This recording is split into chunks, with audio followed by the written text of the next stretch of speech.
Okay, it's 4:01 now. And welcome once again, everyone. It's great to see all your lovely faces. And welcome to the African Scholars Forum webinar, where we'll be looking at the topic of writing an excellent thesis, or how to write, an excellent thesis. So this is the first of a series of webinars that we aim to run on a monthly basis, among other activities that are targeted at supporting and training a new generation of African scholars, as we say on our page. So this is the purpose of the African Scholars Forum, and we have members from across various parts of the African continent, both those who are based in African countries and those who are in the diaspora. So Tracy, who is one of my co-hosts, is going to be putting a few things up, intermittently through the course of the session today, where we're inviting you to sign up on the website, join our Twitter page. We also have pages on LinkedIn, on Instagram, and of course on Facebook, because there are a range of activities and resources that we plan to share, in the coming months and weeks. So that is that by way of introduction. So you already know the topic of discussion for today, and we want to make the best use of the time. I will just run through, how this is going to work today. But before I do that, please allow me to just introduce our excellent team of panelists today. I'm Sean Colade. I'm a senior lecturer in strategic management at the Montfort University, where I'm also the faculty head of research student training. And I also coordinate the African Entrepreneurship Cluster. And yes, so our keynote speaker today is Dr. Amos Fatokun. Dr. Amos Fatokun completed his first degree in Nigeria a little over 20 years ago, as it happens, 99, 2000. Graduated with distinction at the Obafemi Awolowo University, Ile-Ife. And I went on then to the University of Glasgow, where he completed his PhD in 3 years between 2003 and 2006, and finished up with an excellent thesis that required no correction, a rarity, as many of you who are familiar with the process will probably attest to.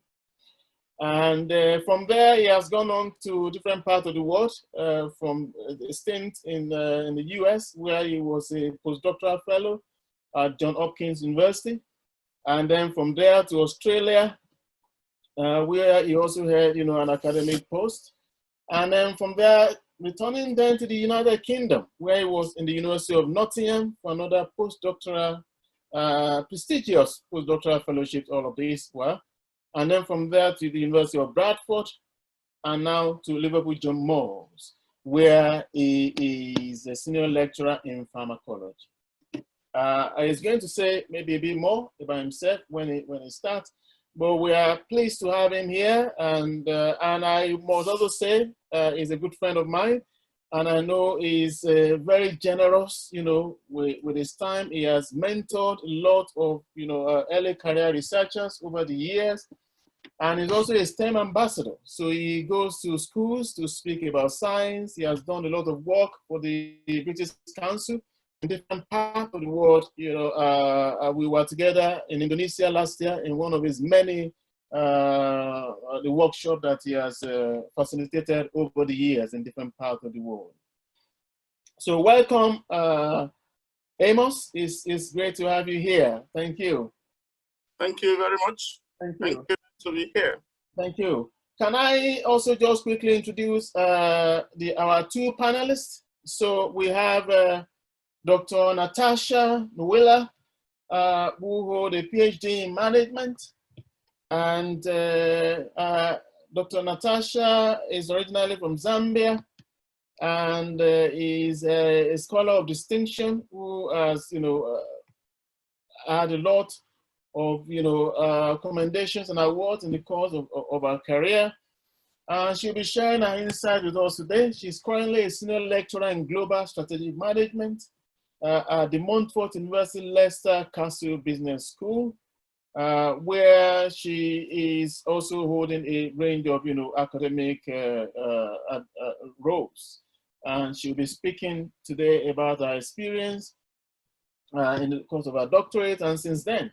And again, once again, thank you, Natasha, for being here. Natasha has also kindly, provided a video, audio clip, illustrated audio clip, focusing on the theme of discussion today. We are going to be posting these on the website after the webinar. So once again, thank you very much and welcome to the webinar, Natasha.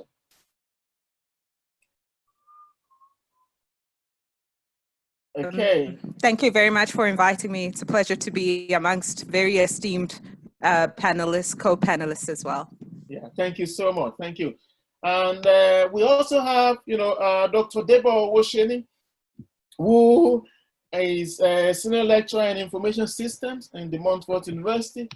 And he has, and we've been so blessed to have this, this team of speakers today because they all have very interesting, and inspiring different stories to tell. Deborah completed his PhD while working as a bank manager in Nigeria, where he had worked for more than 10 years. And I think, his story is going to resonate with many of you, especially those of you who are undertaking your PhD, while working full time. So Deborah has expertise in information system and software development. And he also brings, this experience as somebody who has navigated the world of industry and now, embedding himself fully in the world of academia.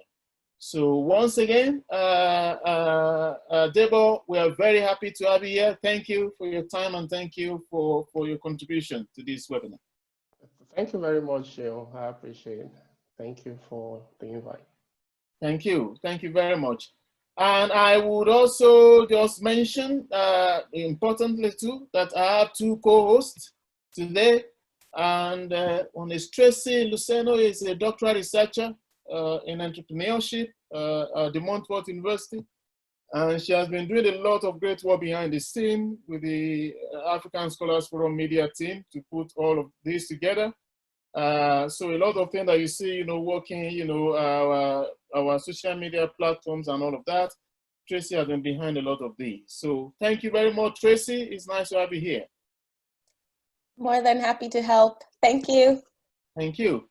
And I don't know whether Williams is here. Williams, are you here?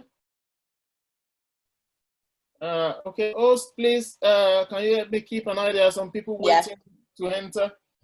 Okay, so I also have Amina Chitembo, who is a doctoral researcher, also at the Montfort University, and a very resourceful person.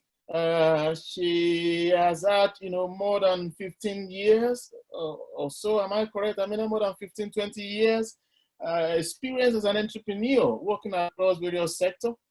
And she has now forayed into the academia as well. And I'm sure she also has an interesting thing to say about, it's never too late, to enter into academia. She's entered in and with a lot of zest and energy. She's also, one of the co-hosts today, and you're going to be seeing a lot of her, on our social media platform because she's quite, a bit of a guru when it comes to that. So thank you, Amina. It's nice to have you here as a co-host in this webinar. Hi, everyone. Thank you very much for having me. It's a pleasure to be here. Thank you. So we're going to make a start right now. I can see a lot of known faces and not so known faces. We are happy to have you here. And like I said, Tracy is going to be putting up, some information intermittently so that you can sign up to our various pages.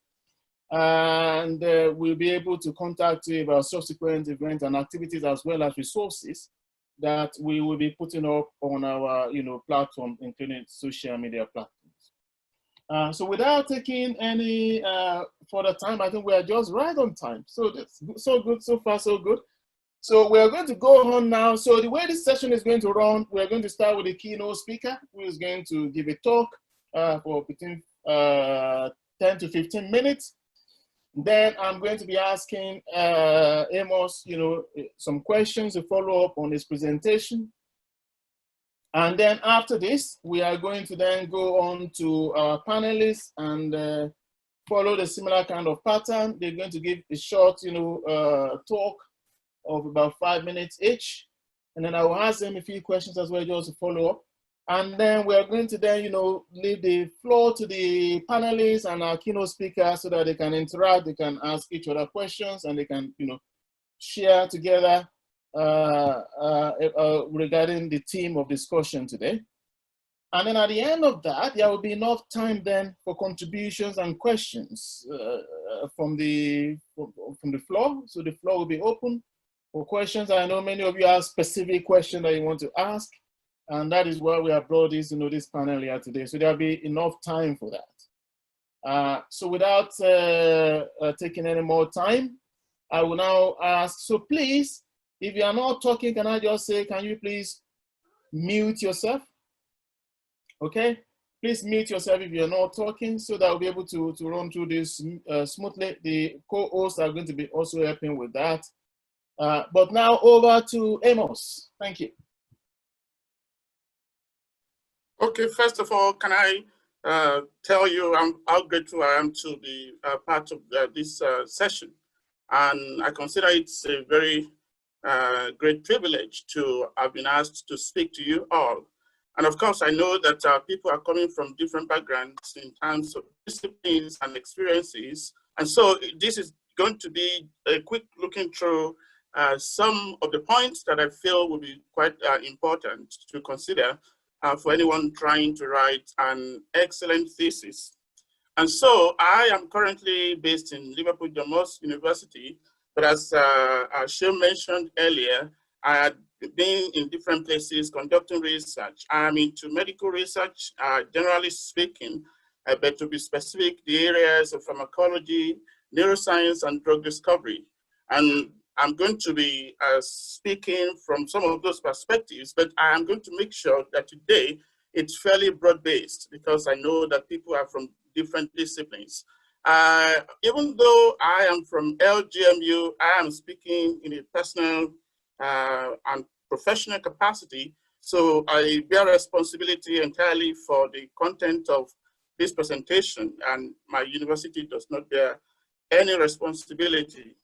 So today we are going to be looking at how to write a PhD thesis. And again, before I forget, can I comment on how excellent and laudable this initiative is, trying to bring together people from different parts of the world for mentoring, for discussions, for intellectual discourse and scholarship. I am going to be speaking for about 15 to 20 minutes. Hopefully I can cover the entire ground within that. The content is for you to go back to reflect on more. So it's not meant to be discussed fully here because of want of time. Now, let's see some of the things that we need to get before we go through the other points. So the preambles. Now, the best ways to understand what thing is to understand what it's not. So today's session is not really about how to do a PhD. That's a bigger dimension that we will need some more time to handle. Now, we're going to be looking at writing a thesis, which is essentially a terminal but critical milestone that is going to stand between you completing a PhD study and getting awarded that PhD. So it's really, really important that you get it right, because whatever happens at that junction can actually define success or failure. And so it's very important that you realize that your thesis is the spokesperson for you.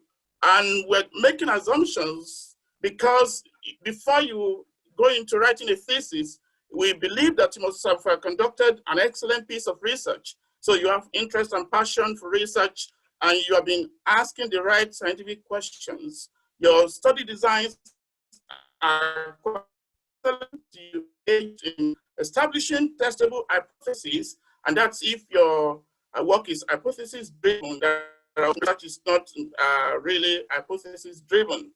And we believe also that you have applied the appropriate methodologies and you have collected the right sets of data. So those are some of the assumptions that we are going to be working on, because there is no way you can write an excellent thesis if you haven't conducted your research properly and according to standard expectations. And again, we know that people are listening from different parts of the world, and I recognize that the PhD programs in those different places are not necessarily the same in structure. There are some that last for 3 years, others for 5 years. There are some that require the writing of a very comprehensive thesis, whereas some depend more on publishing papers, and some might just have a kind of a wafer thin thesis, which is more of a synopsis. But whatsoever kind of program you are into or undergoing, I believe that the points that we're going to be mentioning will be relevant. But it's good for us to describe a framework for today's talk, and that framework is a 3-year PhD program that is similar to what obtains in the UK, in which you're expected to write a comprehensive thesis afterwards, which is going to be subsequently defended in a closed-door, face-to-face survivor, and that one will have at least an external examiner. So when we finish, we are going to have the opportunity to ask questions. I'm making a reflections on writing. I really enjoy writing, and I think I would say that is one of the secrets to me having a PhD defense and a thesis that was without correction. Now, you don't have to love writing exactly the way I or other people do, but nevertheless, everyone can learn to write well. And there is no way you can go far in academia or research if you don't know how to write well. It's an art that can be mastered. For example, have you thought about that fellowship that you got or which you're applying for? Now, do you think that any funder is going to ask to come to your lab or to your field of study to see how excellent you are in collecting those samples or in doing the analysis, how technically sound you are? Nobody does that. They would base their decisions on what you have written. So your written piece speaks for you. It can lift you up and it can damn you. So you need to know that it's beyond just writing the thesis. You must be an excellent writer. You are going to be an excellent academic. If you wait until the time of writing your thesis before you begin to put into practice the skills that make for excellent writing, I think you are probably too late. It doesn't mean that you cannot make up for those lost time, but you need to just do a lot more work before you can get up to scratch. Now, being an excellent writer presupposes that you are an excellent reader too, because you must have the information that you need to be able to write well. It has to be correct, as I'm going to be sharing later. Now, can I emphasize that there is no way any good writing, no matter how well you try, can help bad science or bad research. And so, what you have done before beginning to write is quite important. On the other hand, bad writing can ruin good science. So, and I want you to please reflect on that. In terms of my personal reflection, what are some of the skills that I have and the ones that I deployed while I was doing my PhD? Even before I went into doing a PhD at all, I'd always had this pet hate for bad writing. I don't like to write in a very, very bad way. I remember instances when I wrote just a piece of work, maybe just one page, and I printed it out, and I found out that a comma was missing somewhere or a full stop. I decided to just bin that and put the full stop or the comma there and print it all over again. So that was how very, very committed to good writing I was. I also tried to position myself for inspiration. You don't know where inspiration is going to find you, whether in trickles or in floods. So always be ready for inspiration. So I go about with my pen. I don't like when somebody mentions a concept and I never had any idea of what it means, and I don't even bother to look it up. So I love to really probe to the knowledge bases that people are describing, which I'm not that used to. I'm an Timothy, which means that I want to understand a little bit of everything. I don't like where you are a pharmacologist, for example, and you know next to nothing about some other forms of science or the arts or English or history or archaeology. So I think for us to understand our world better, we need a kind of a 360-degree interrogation capacity, and you can only develop that when you show that of knowledge. Now, again, if you want to write a PhD thesis, that presupposes that you are undertaking a PhD program. Now, for that, brilliance is definitely essential, but it is not sufficient. If you are brilliant, and I've seen some people who are very brilliant, but they don't have an abundance of resilience, those people are going to snap easily when it comes to a PhD. In fact, I make bold to say that if your PhD is without any ups and downs together, combined, then you have not really had a holistic PhD. It is the nature of the beast for you to have challenges, and that's part of the skills that you're developing to be able to solve challenges. So don't think that it's so odd when you are beginning to have challenges in your PhD program. It's only when you are not able to handle those challenges for a protracted period of time that it becomes a concern. The thesis writing process is very iterative, and you'll be communicating back and forth with your supervisors. And one thing I want to say with regard to that is, if you are thinking of the time you need to write a PhD thesis, and you're only thinking of the time you will write, not including the time that your supervisors will need to look at your written work to give you feedback, then you are fundamentally flawed. You are not the only actor when it comes to writing your PhD thesis. And I think that's quite important. Now, excellence should be your habit, not a destination that you're just aiming for. So before you begin to write at all, right from the time you commenced your PhD, in those small pieces of writing like your reports, your abstracts, your proceedings, you should begin to demonstrate excellence in writing. And I cannot emphasize enough the need for you to know that time will be required.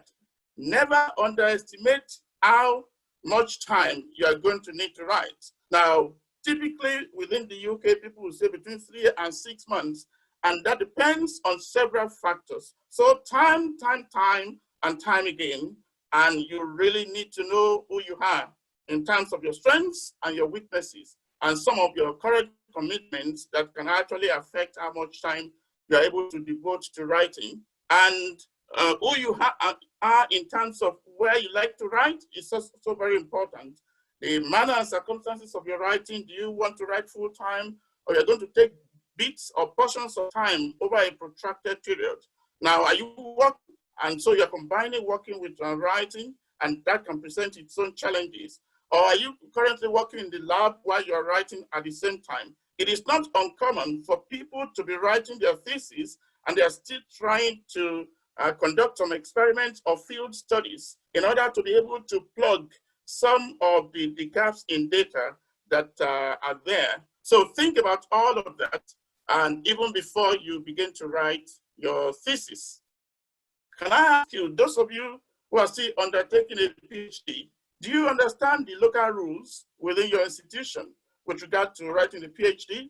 Do you know when you must submit and whether you need to have an intention to submit a form? Do you know whether there is an IP, intellectual property component to your thesis? Because that is going to determine some of the content that cannot go in exactly the way you think they would. Do you understand in terms of the number of words, the structure, the referencing style, and the legal requirements within your institution? If you don't understand all these, you are not really doing well. So I encourage you and challenge you to go back and think through those. And that can be through speaking to some of the ex-PhD students or other PhD students within your faculty or departments. Do you understand how your supervisors operate? Now, when I was studying my PhD, I had, for my PhD, I had 2 excellent supervisors. And if you gave them a piece of work to look at, they took maybe within a few days to a week to get back to you. And so it was very easy for me to work with them. I had just one iteration of changes before I finally submitted my thesis. So you need to understand them. Do you know that there are some of the supervisors that can really be annoyed if you're supposed to use British spellings and you're using American or vice versa? Do you understand what it means? Some of them will feel it is an anathema to use split infinitives. What about serial commas, active voice versus passive voice, and even using the word data as plural versus as singular, because some of them still insist that that's a plural noun and not a singular noun. So these are some of the things that you need to understand right from inception. And again, there will be certain things that you do before the time of the PhD thesis writing that really make life easy for you.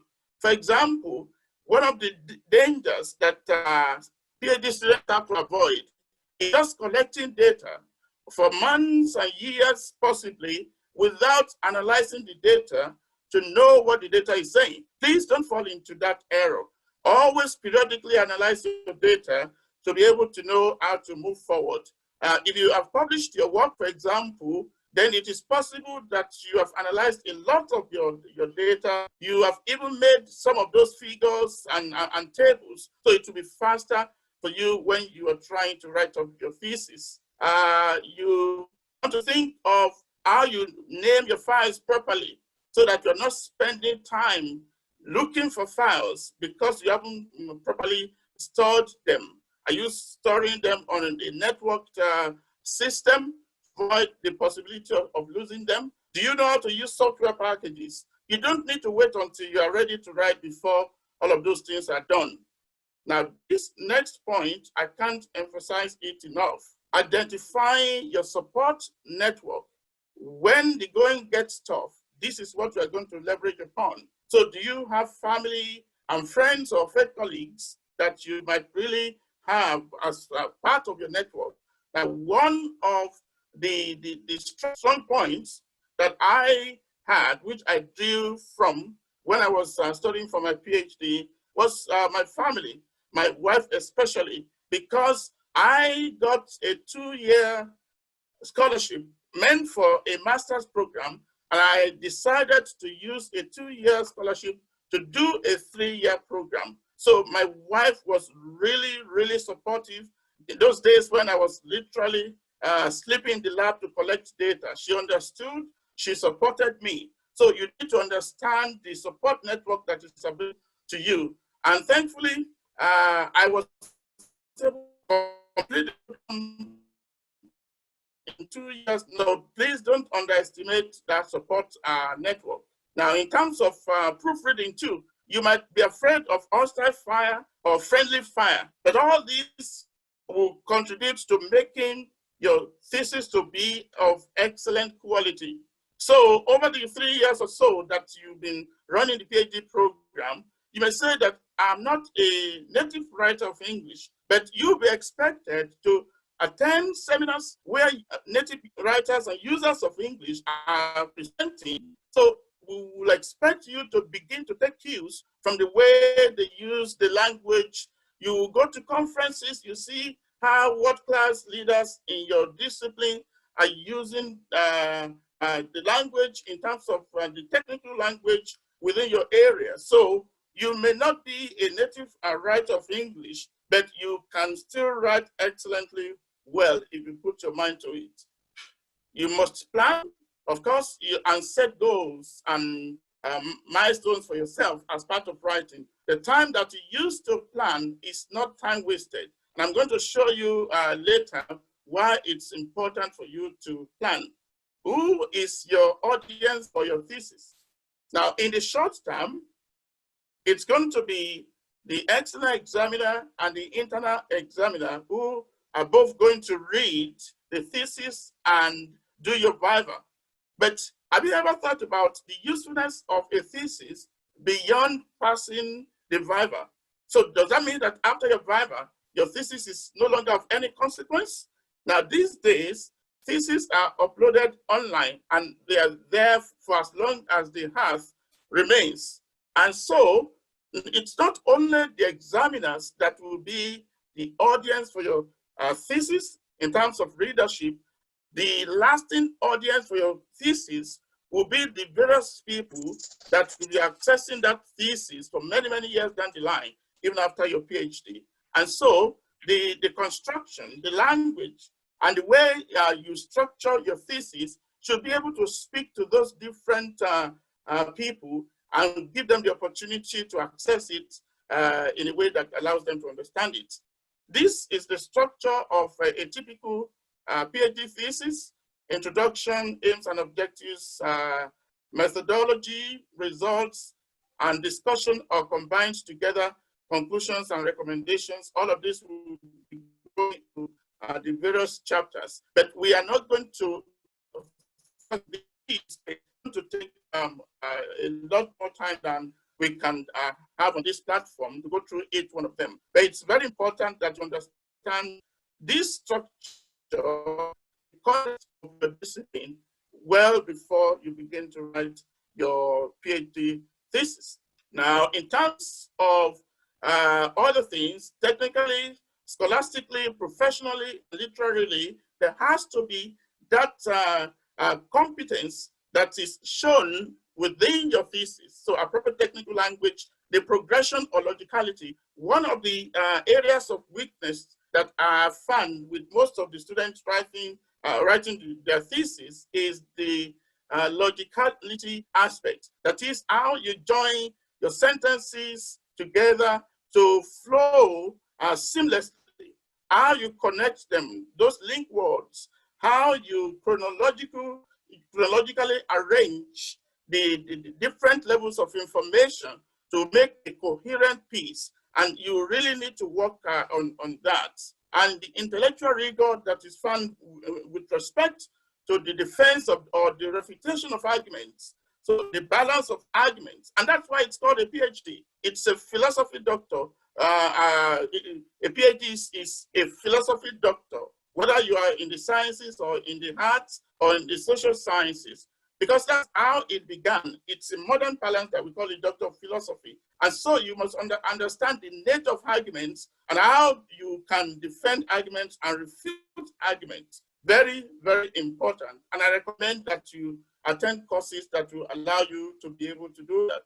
Now, do you understand the differences between a primary source or a secondary source or a tertiary source of information? Now, you must try as much as possible to work within the primary literature, except where that is not possible. And that's because if you only rely on other people's interpretation of the primary literature, what if their own interpretation is wrong? So you'll be perpetuating a wrong interpretation. So you need to delve into the primary literature by yourself and be able to come up with the interpretation that you think fits that description. If you are thinking of your statistical design only after you have collected your data, then you are very, very wrong, and your progression is very flawed. You need to think first of the statistical designs even before you begin to collect data. And I think that recently one of the mentors of this on this platform actually spoke about that. Now, what about the burden of proof and the degree of confidence that you have in your data? And so you have to avoid overinterpretation. Look at the different coinages that I have shown there. We show, we suggest, we confirm, we prove.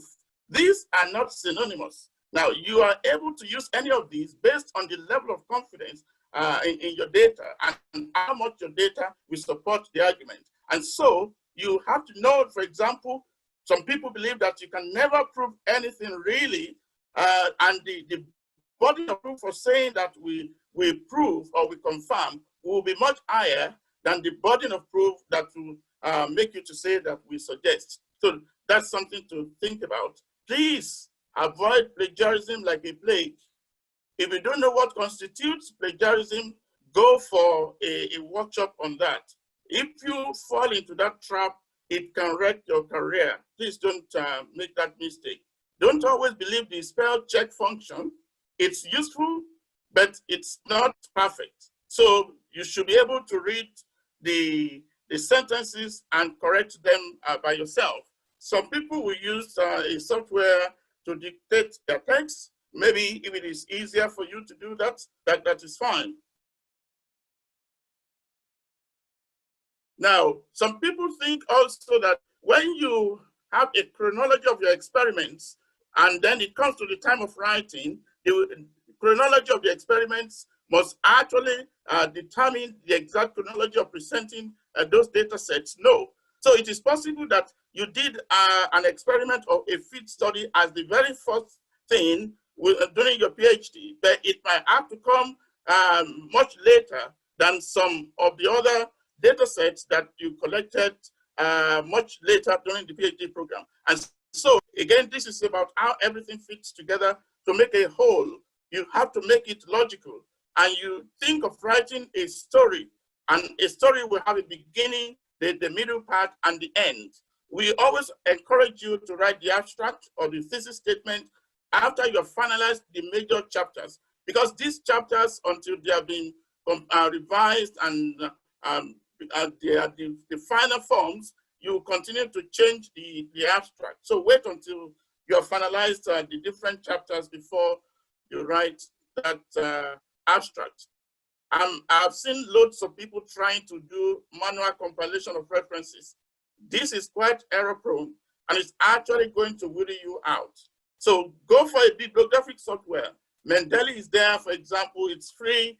Some people use EndNote Reference Manager, but by all means, try to find one that is suitable for you.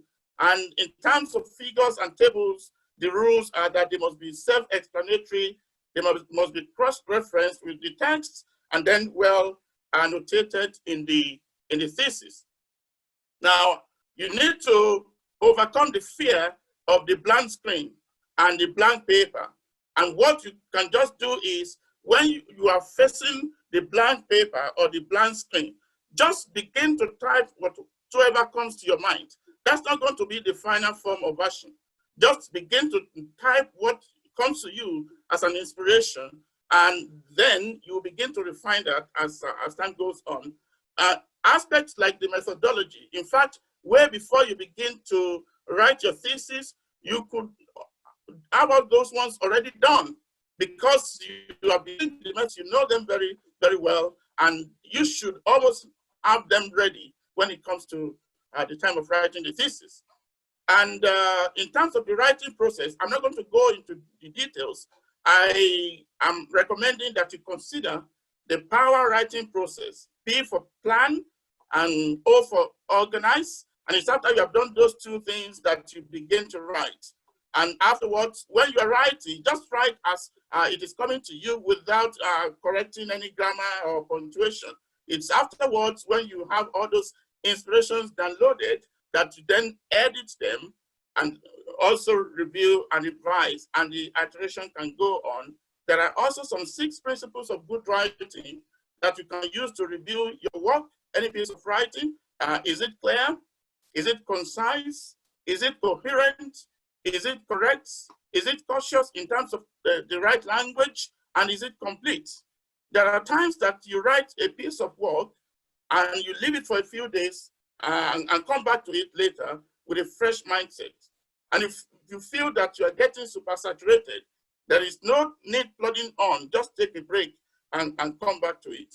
Now, I believe that when we begin to answer questions, I will be able to touch on some of the points that were mentioned in more detail. And I want to appreciate my family, my wife, and my children for their support. In fact, today, after I developed the content, I was so busy with many things, and I had to ask my daughter to look for an appropriate design for the PowerPoint, and she assisted to do that. So, and again, that's trying to draw from your support network, and that's very important. I am grateful to my 2 supervisors, Professor Stone and Professor Smith, who are now both retired, and I still keep a very cordial relationship with them. And I thank the colleagues and the mentors all throughout my career.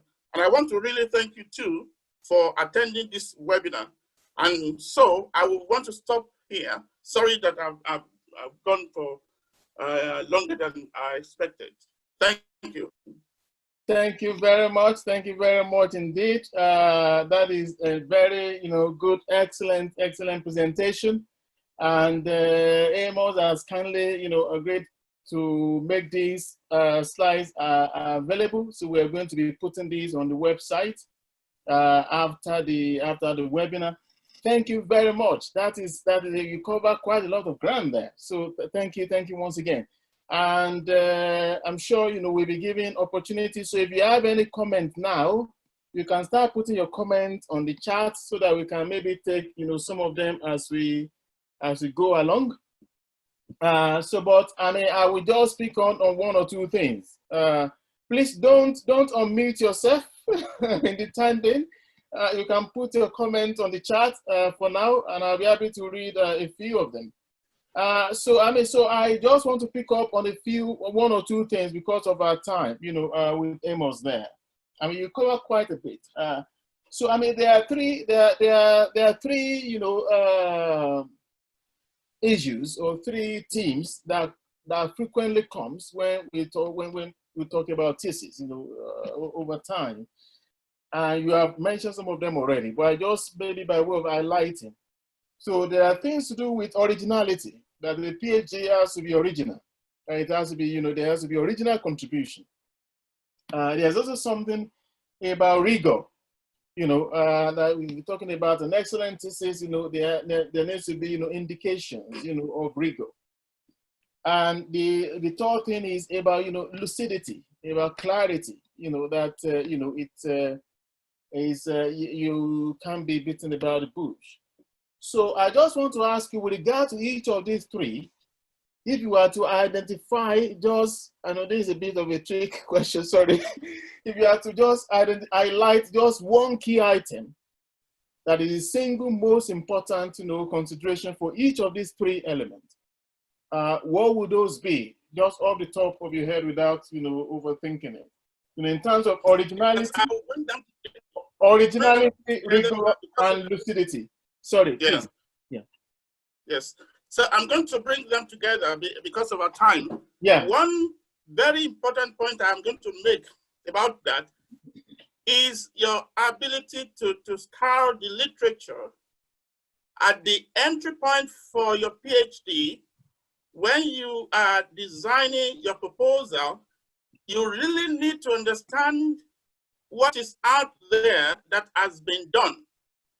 It's going to be a sheer waste of your time to be trying to reinvent the wheel.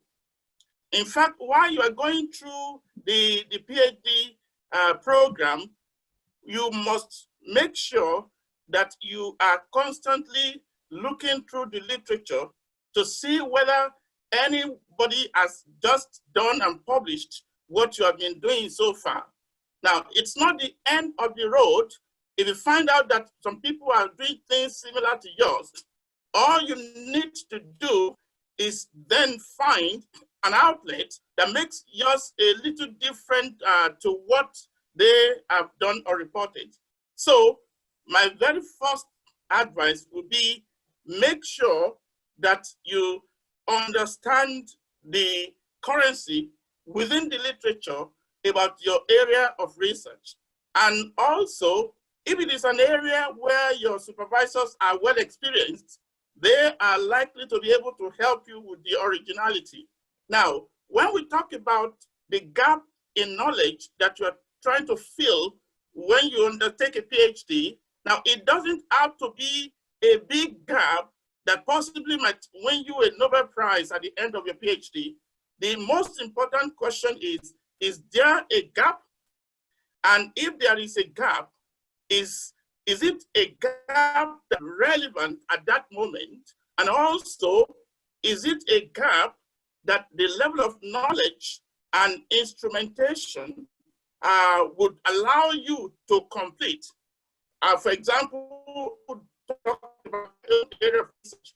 Now, before the structure of the DNA was published, now nobody could attempt to say, well, we will sequence the people's genetic material, and we will use that to develop medicines based on people's genetic makeup. There was no way anybody would have been able to do that except we know the structure of the DNA. So when Watson and Crick were able to solve the structure of the DNA, that opened up many other avenues of research. So what you're trying to do at the moment, is there a platform technologically, technically, or in some other areas for it at the moment? It might be that it's not ripe because of the limitations of technical platforms. And so it's very, very important. The other thing I want to say is, now, can you tell me, those of you who are undertaking your PhD, can you tell me in 3 minutes what your PhD is all about? What is it that your PhD is going to achieve that no other person has achieved before? Now, if you cannot tell me that, then there is a problem. Now, I'm not expecting that it's going to all be heart-shattering, but there has to be that very clear thread within that PhD program. And that begins from what you do before you start. And again, the literature is your guide, and make sure that you pay very close attention to the literature. If you are not sure, you can speak to those in that area of research, and they will be able to give you some guide. Yeah, okay. Thank you very much. I'm aware our time is far gone. There are quite a number of questions coming through. I will just keep it short so that we can move on to the next speaker. So there's another question I want to ask you, which is linked together, and then there's a question that one of the contributors, or one of the participants has posted on the chat. So the first one has to do with the writing, and I will just bring this together. I mean, so people talk about writer's block. Even sometimes, the very good writers, they have moments in which, they just struggle and they go blank. I wanted to ask whether you had anything like this, in the course of your PhD, where you just don't feel like writing, or it's not just coming through. So that is one, but linked to that also is the idea of writing in draft. You did allude to that in your presentation. But sometimes, I think, there can be a reluctance to write drafts because you just feel in yourself that the drafts are rubbish, and you don't want to carry on. So I also wanted to ask whether, you can recall either in your own experience, which is quite a while ago, or in the course of, supervising, PhDs, what are the ways, how do you deal, with that reluctance to write, whether in terms of writer's block, or because, you're just not happy with your draft. You feel it's quote and unquote rubbish, and you don't want to write. So that is a question related to writing. I want to just throw the second one so that we can move on afterward. So the second one is a question that somebody has put up here about whether you can recommend or mention any software that can assist in data analysis and when writing. You did mention, some reference management, Mendeley and EndNote, but I think this particular questioner or participant is asking about any data analysis software. I imagine maybe open source. I know that this will probably be something that is restricted to your own particular field, but if you can just mention any, as briefly as you can, these two questions. Thank you. Okay. Now, the first one about writer's block, I would be honest, I wouldn't say that I had a writer's block because, as I told you during my presentation, I love writing, and my thesis was not the first piece of writing I would do. So I had been doing a lot of writing before then, although not necessarily as technical as the PhD, thesis. The instances I would say I had were those when I constructed sentences and I had a feeling within me that they were not really there. I wasn't satisfied that that construction was okay. And so I had to come back to it, to change it. Right. But let us make sure that the excellent is not the enemy of the good. So there will be times that you will write something and you feel, oh, this all came from heaven and it's just all perfect. And there will be other times that you feel this is so rubbish that if anybody catches me writing something like this, I'm in trouble. Now, you have to admit that those are the ups and downs. What you can do is whatever comes to you as an inspiration, even if you feel that it is not right, just put it down. To have something done is better than to have nothing. But you can go away and come back to that. And in fact, there are times that you can even unblock yourself by leaving your thesis writing and just reading a prose, a poem. It doesn't have to be exactly in your field. So you can use a different system to unblock the technical challenge that you are having with regard to your writing. And so there are different ways that people used to do that. But I think I need to keep it short, as you mentioned. Now, secondly, in terms of the subjects, I think that's discipline specific. For example, in my discipline, to do statistical analysis, we use a software called GraphPad, and that's very, very useful. Whereas in some other disciplines, people will use SPSS, and those of you who do qualitative research, I think you have some other ones like, is it NVivo, that people will use to do the analysis of their work. So we use such software systems for our own area of research. Maybe we could encourage people from different disciplines that are on this platform to also tell us the kinds of software that they use when it comes to their own area of research. Yeah, brilliant. Thank you very much. That's a very good response. Can I just say then that, we can actually, turn the chat also into kind of interactive session to some of these questions.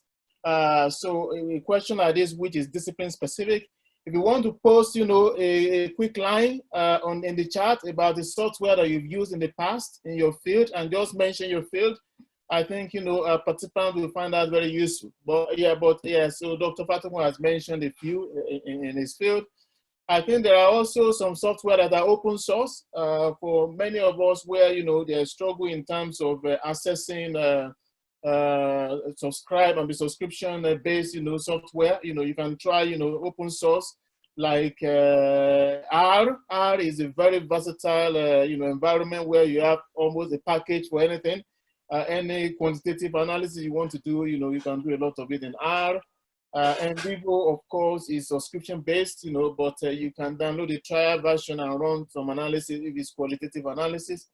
There are quite a number of other ones out there. There are a number of packages also in Python that you can use to run analysis. So what we also plan to do in some of our subsequent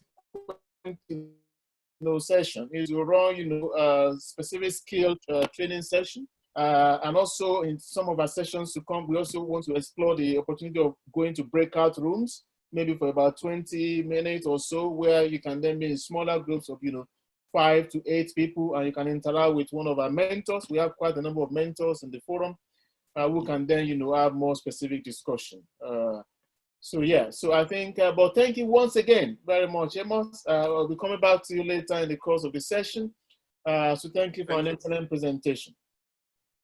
Okay, so can I just move on to Dr. Natasha Mueller, who, as I've introduced earlier on, some of you may not be here when I introduced her. She's a senior lecturer in global strategic management. So we're moving on from pharmacology and medical science management. Aren't we blessed to have this, whole spectrum of expertise here? So I will just invite Natasha then to give her opening remarks as briefly as possible, so that there can be enough time for for the participant to interact and ask questions. So you are on, Natasha. Thank you very much, Sharon. First of all, I'd like to thank Amos for that wonderful presentation. And I actually feel like Amos is in my head, because he actually shared quite a lot of what I'd like to share myself. So you made my life a whole lot easier. So I just want to touch on a few things that you mentioned, which really struck a chord with me. The first was that your thesis is your spokesperson. I'm going to use that quote a lot, because nothing else speaks for you much more clearer than the thesis. So writing it is actually fundamental. Also, you spoke about the preliminaries of writing, which I would like to touch on in my opening remarks.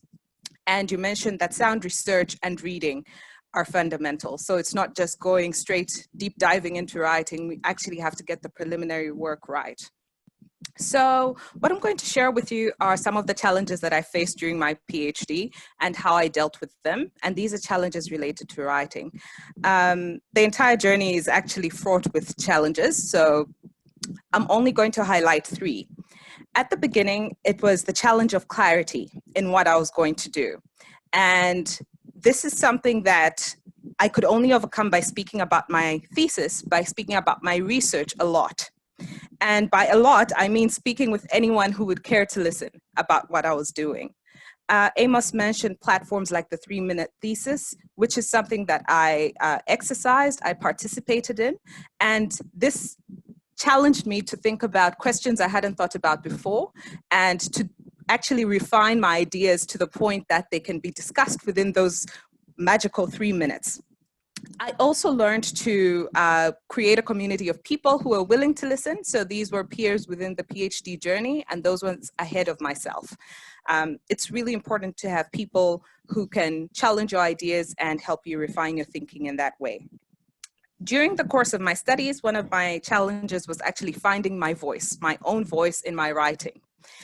After reading so much literature, you find yourself being a little bit of a puppet, repeating everything that you have read.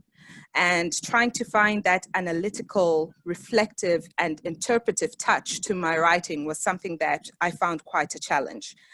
And what I found quite refreshing in developing this voice was trying to write through different mediums. So stepping away from the thesis and writing for other platforms, be it trying to write a journal article or contributing to a chapter.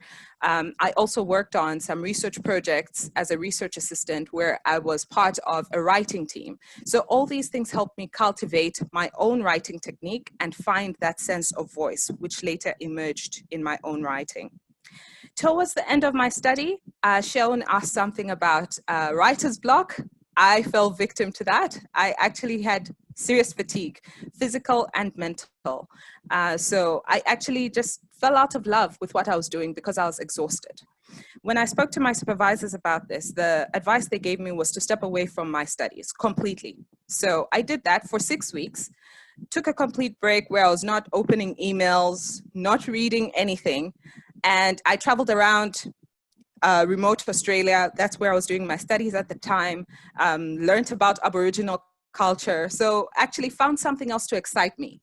And it is this newfound excitement that I was able to bring back into my studies after 6 weeks had gone by.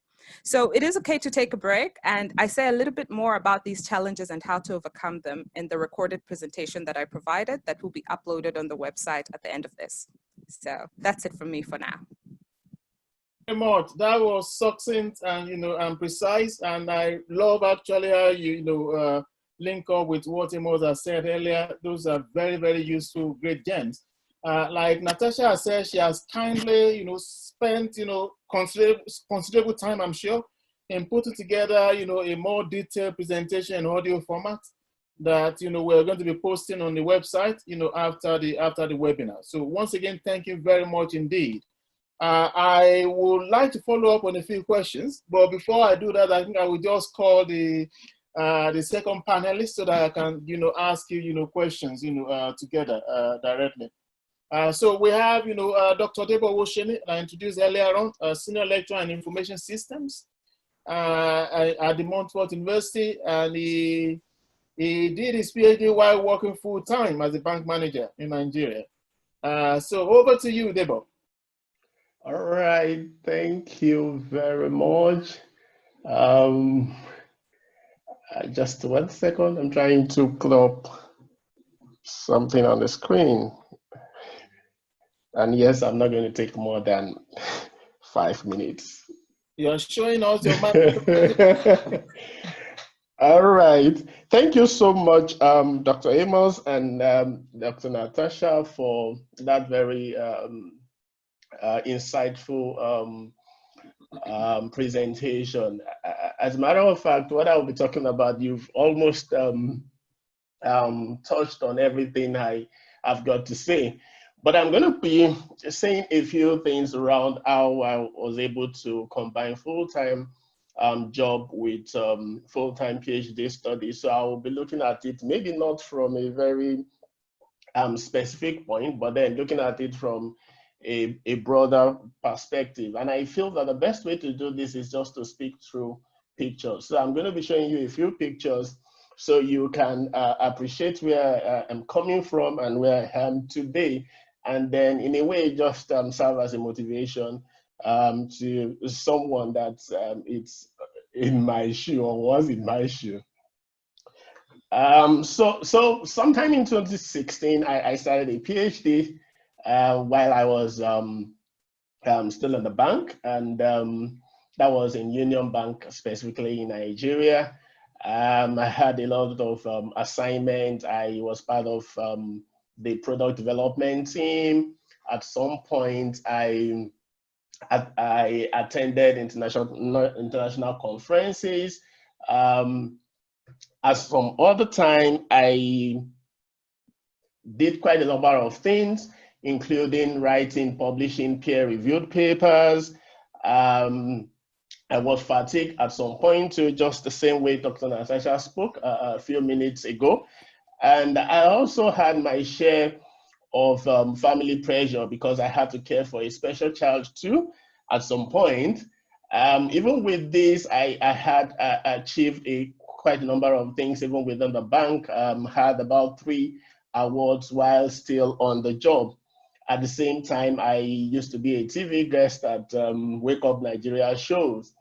And at some point too, I had to graduate. And the interesting thing about this graduation is that I had to graduate in absentia because of some other personal challenges. And that's my supervisor giving me a handshake on the graduation day in absentia, So that could be interesting. And in 2019, I graduated. So this just kind of gives a picture, a scenario of how I navigated the sphere from full-time a bank manager to full-time academia. Okay, so the next thing I would like to show you again is the very interesting change. Okay, and then this is me sometime in 2018 with other colleagues in the bank. So this used to be the we call it only Union Bank Leadership Initiative. And then just a year after, this is me, 1 second. Yeah, that is me somewhere in DMU. Let me see. Yeah, so you can see me here again in DMU. So you wonder how this change happened. Okay, now I reflected on this, and a number of things that happened to me have already been discussed. But in a way, in making it very brief, I came up with just 3 things after reflecting on this, my journey. So I looked at it, putting a doctoral student in the middle of the triangle, trying to create an illustration. And the first thing that I think is important for a doctoral student combining job with full-time study is to understand what exactly is my purpose. Asking the question, why PhD? Why is it that I really want? Why this PhD? You need to be able to answer this question clearly. Now, how does doctoral goal align with your purpose? So every one of us, we have things that we can do easily. We have reasons why, things that come to us easily. So knowing your personality and temperament could also be helpful. Now, I heard Dr. Amos saying something the other time that he loves writing. And so because he loves writing, he was able to, dwell on that and come up with a number of other things to help him. And then he brings that to bear in his presentation and coming up with a very good thesis that could not even be corrected or couldn't be doubted by anyone. Now, the second thing or interesting thing is that there are other, what do I call it now, platform that could help you to understand who you are. All right, so a number of them, treaty.com, temperament.com, and all that helps you to identify those things that you can easily do. So understanding who you are will help you to be able to know whether you should do a PhD or whether to be able to come up with a statement, specific statement on why you need a PhD. I think this is fundamental and this is very important. Now, the other things I like to talk about is the people. We've talked so much about these people. So you need to identify and cultivate good relationship with people that will help you in this PhD journey. And I think the first person is your supervisor. You need to have that cordial relationship with. You need to know your supervisor, really. You need to do everything to know who your supervisor is, the temperament, his personality. Interesting thing is you can actually put your supervisor under pressure if you know him too well enough, okay? Again, your spouse and your family, they are very important. At some point, I remember my supervisor asking me a question, if I was married. I said yes, and then he said, you need to tell your wife that you are doing PhD, and you need to let her know the implication, because sometimes you won't be at home, sometimes you'll be at home, and then you will not have time for them. Even the family, even the kids need to know, again, your colleagues. We've talked so much about this. You need to look at other stakeholders too that can help you, faith-based friends, coming up with a WhatsApp group of people of like mind, entirely people that will actually help you achieve this goal. And then the third thing is what I called preparedness. And then this again reflects your strategic effort that you are putting into the doctoral study. It is strategic in the sense that you need to carefully think about it. Those efforts need to be, it's something that you need to think about, and you need to know that they are investment. It's not just that you just want to do it for doing sake. And this reflects in your planning, setting goals, self-discipline, self-management, consistent daily study and activity. You need to be consistent across board. It doesn't mean you couldn't go on break or have to, leave if you are fatigued or something, but then you just have to be consistent, because I discovered that, it takes more effort to come back to it when you leave it for a long time. So you need to ensure that you're consistent. And then the resilience part of it is when you're faced with problems, the ability to bounce back and creatively take things that are challenges into opportunities. So I particularly think these 3 things helped me during my PhD journey, combining full-time work with full-time study. I understood my purpose, I got people around me, and I ensured I was prepared for the journey ahead. Thank you very much. Thank you very much indeed. That was a very nice and clear and precise presentation. And again, thank you for the slides. We'll be putting this up on the website after the event. So thank you very much for that. So I will just quickly ask one or two questions. Again, participant, please feel free to post your comments in the chat.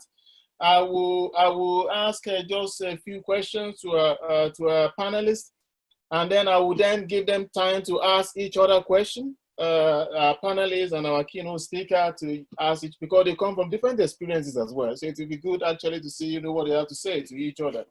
But I just want to ask Natasha. So thank you for that excellent presentation. I just want to ask, were there any challenges that you faced that you would, classify as gender specific or related, to gender?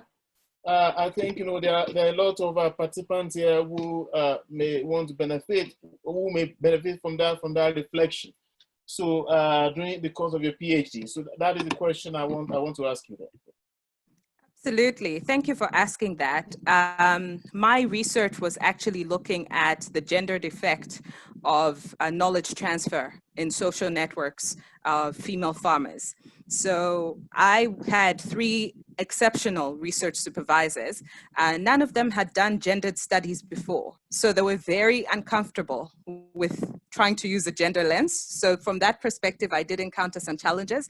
And this is where what I said about, trying to find your voice is really important. I had to get them on board. I had to get them to understand what that lens is all about. So that is one part of the coin. The other part of it has to do with, as a woman, I had some experiences that might be unique to me, only because I'm a woman, being in a new country, taking on this higher level of study. I did encounter some challenges in trying to relate appropriately with people of the opposite sex.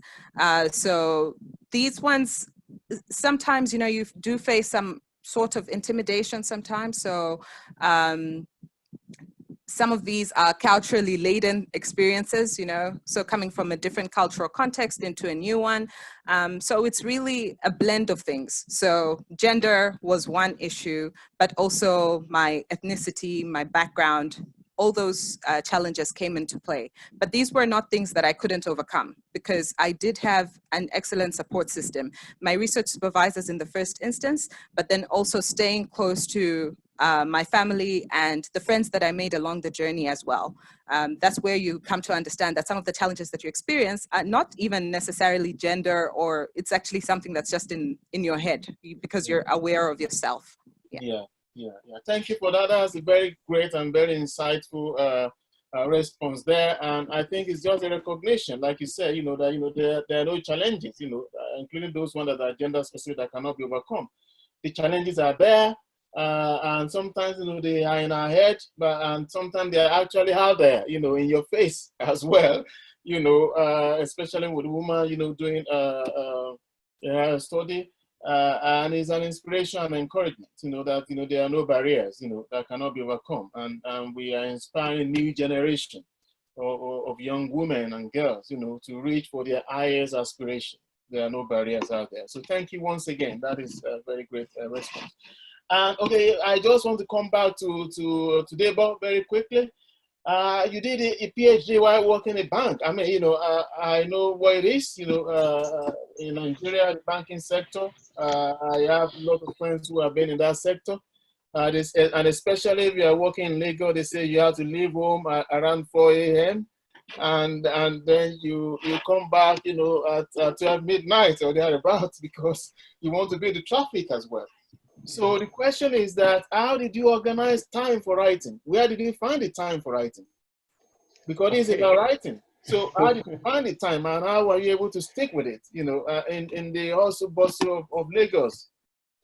Okay, now you recall I started by saying that you need to find your purpose. So the first thing is I understand my person, my personality. All right, so I found out that when I'm stressed out at work, writing is something that comes to me naturally, or reading. Okay, so that takes care of an aspect of that. The second thing is that I made a rule and I created a time in the day. Sometimes it's 9 o'clock, sometimes it depends on how my workload looks like. So sometimes it's 7 o'clock. So I just decide, I'm still going to be at work, but I just decide that once it's 7 o'clock or it's 8 o'clock, I need to do something for myself, you know, and that was consistent for a long time. Yeah. So I suppose, thank you for that. I suppose the key to that will be to maintain that consistency. Yeah. And I would imagine at the beginning it would be a bit of a struggle. Yes, it But was. I think, you know, the way things work sometimes also is that, you know, when you do something consistently for a sufficient period of time, it becomes habit forming. So it becomes, you know, maybe less of a struggle after some time, you know, but it's about that threshold really of, you know, maintaining that consistency for sufficient, good enough time. So, but thank you for that. So somebody has asked a question, and I will start with that before I give the floor to our three panelists to, you know, ask questions from each other, from one another. Is that what support did you get from your employer? Or what reaction did you get from your employer? Were they aware, actually? Did they know you were doing a PhD? Well, formally, no, because I mean, the truth is you can't tell your PhD is not a requirement for that job. So the PhD is just a personal thing, you know, that if personal feats I would love to achieve. But then I told a few colleagues, including my line manager, but then they didn't really take me serious. You know, they just felt this overambitious guy is at it again, you know. And but then a lot of reactions now came up after the PhD, you know. So when I got the PhD, you know, there's a way it really can be hidden, you know, people will get to know, and then it starts filtering all over the place that the boy is not a doctor and all that. That's when I begin to see the reaction. Okay, so I got a number of reactions. Some people were happy, some said I've not been working, you know, and that's why I combined PhD with a banking job. But then each time I brought up the awards that I got. So I got about 3 awards on the job while doing this PhD. So I told them, if really I've not been working, so how how come I got this? You know, and that's it. The truth of the matter is, I think I think you are responsible for your career really as an individual. So I think that seems to be my driving thoughts. Yeah. Yeah, thank you so much for that. And I think, you know, again, it comes back to what you were saying, that you need to actually identify a purpose. Not just doing PhD for the sake of it, because you know it can be a lonely journey, and what we actually get you back on track is that why am I doing this in the first place? And especially in your own case, and in many cases of other people as well, who will have, you know, people talking sideways that, you know, what was he on about, you know, and maybe making a mockery of the effort as well, and so on. So the self-motivation plays an even more important role in that kind of situation, and the awareness of why am I doing this in the first place. Okay, so thank you once again, Deborah, Natasha, and Amos for excellent presentation. What I will then do now is just to give you time to ask each other any question or any comment, any reflection, before we then throw this to the floor. I don't know how I should start. I think I should probably do it the other way around, shall I?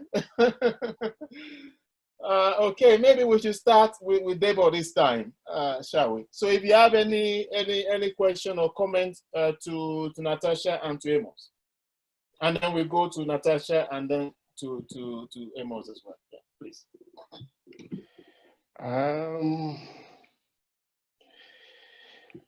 Yeah, I think it's about okay, so this goes to Amos.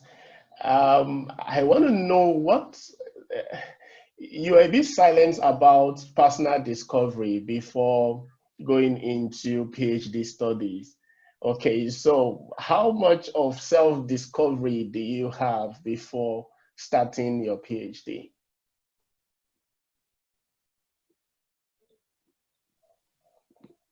Well, thank you very much, Dr. Debo, for that. And I think that's a very good question.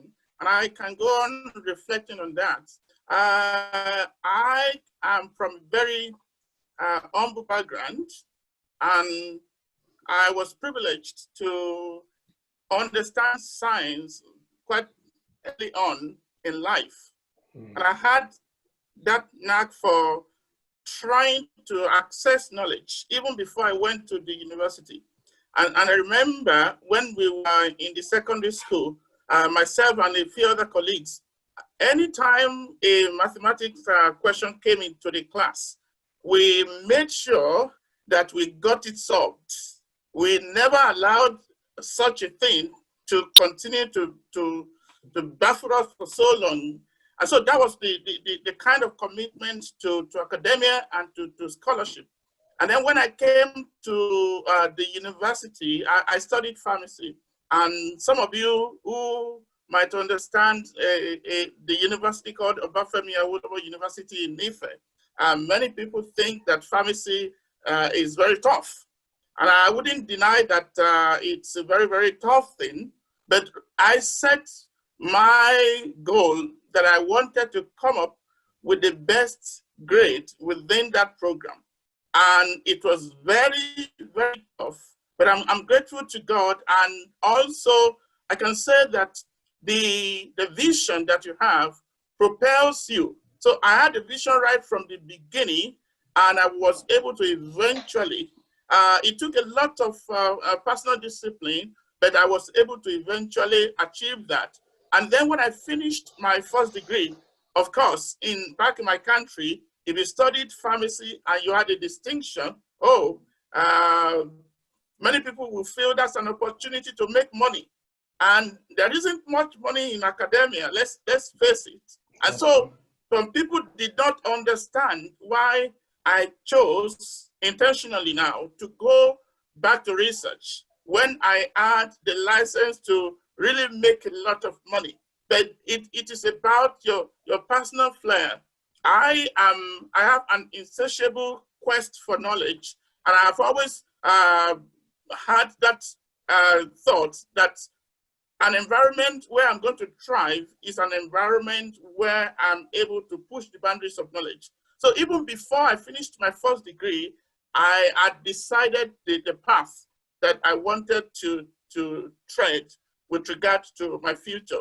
And so it was a very easy decision for me to make. Now, in terms of the funding, maybe some other days we might speak about that. I was eventually fortunate to get a 2-year funding scholarship, which was meant for a master's program, but I managed to use 2 years of scholarship to do a 3-year PhD program.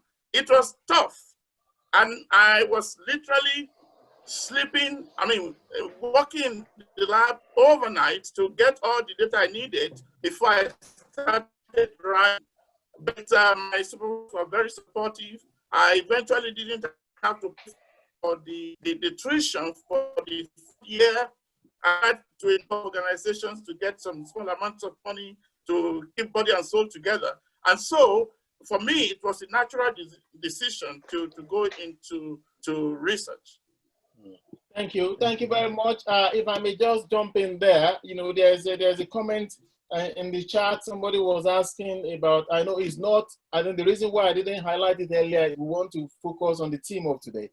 But of course, I know this is one of the key issues. It's one of the things we've also considered about, Amos has managed to secure at least 3 prestigious international fellowships. So I think one of the questioners here is asking, how do you go about that?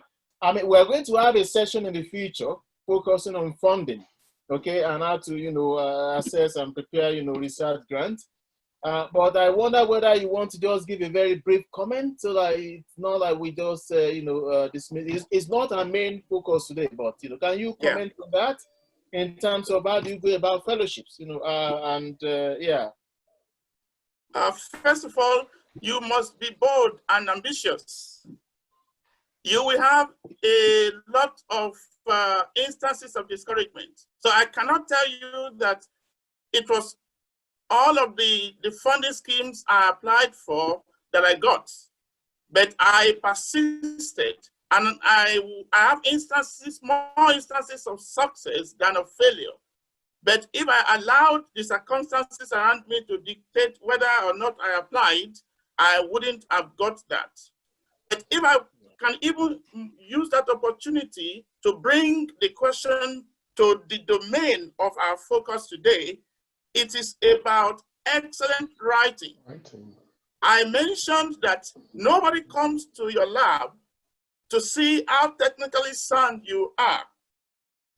All that they are going to look at will be the application, the written application for the fellowship or for the scholarship. And so that one plays back to, if you don't know how to write well, then there will be many opportunities that you will miss. So I think one of the contributory factors to my success in getting those funding schemes is my ability to think through what I want to do and to be able to present it in a way that the panel or the reviewers will understand. So that's very important. But we can talk more about that later on. Yeah. Thank you very much. Like I said, to participants out there, we're going to have a full session looking at assessing grants. But I think, the 2 points that Amos has made there are most important. You need to be bold and ambitious. Don't think, something is outside your reach. But you also need to be committed to excellence in writing. And, you don't get there on tiptoe. You have to keep writing, keep practicing, keep revising, keep going back at it. And it pays off in the end, not only in terms of your thesis, but in terms of future opportunities. And I think that is the message there. So Natasha, any comment or question to Amos? Please unmute yourself, yeah. Yes, I have questions both for Amos and Deborah. I want to know how you have gone about managing any conflicts with your supervisors or with students that you supervise, because I find that if there are any tensions there, those tend to hinder your writing. If you're not on the same wavelength with your supervisors or the people you supervise, then the writing process is affected. So how have you individually gone about that? I think we could all benefit from that. Yeah, thank you. Amos first, okay, or Deborah, you want to go first? Well, I think, again, that speaks to knowing your supervisor. All right, so reflecting on my interaction with my supervisor, I can identify the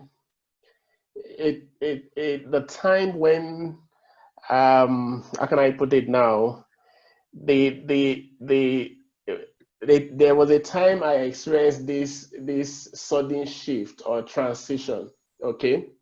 And what I did was I attended a conference with him somewhere in, was it South Africa or Namibia? No, yeah, it was Namibia. So I understand it will be at this conference. And so I made up my mind to also be at that conference.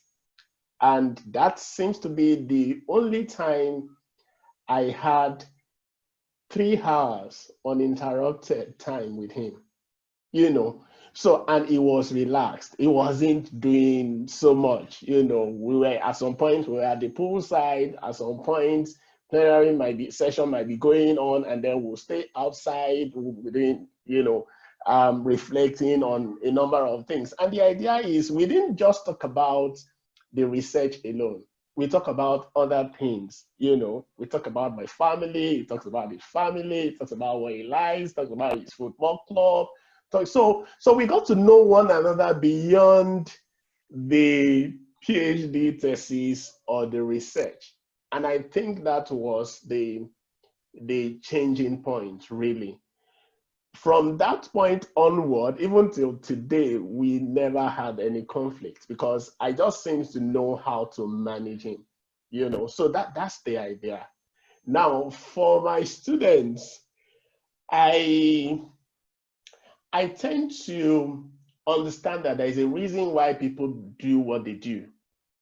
So I don't give actions a face value. So when my student is not responding, when my student is not doing what I expect him to do, I tend to look beyond that action and ask myself, why is it that this student is behaving this way? And then I try to engage him to understand, because, you know, we are products of our background and our experiences, and these things differ across board, you know. So that again has been a major factor in helping me to manage conflict, yeah, with my students. Thank you very much for that.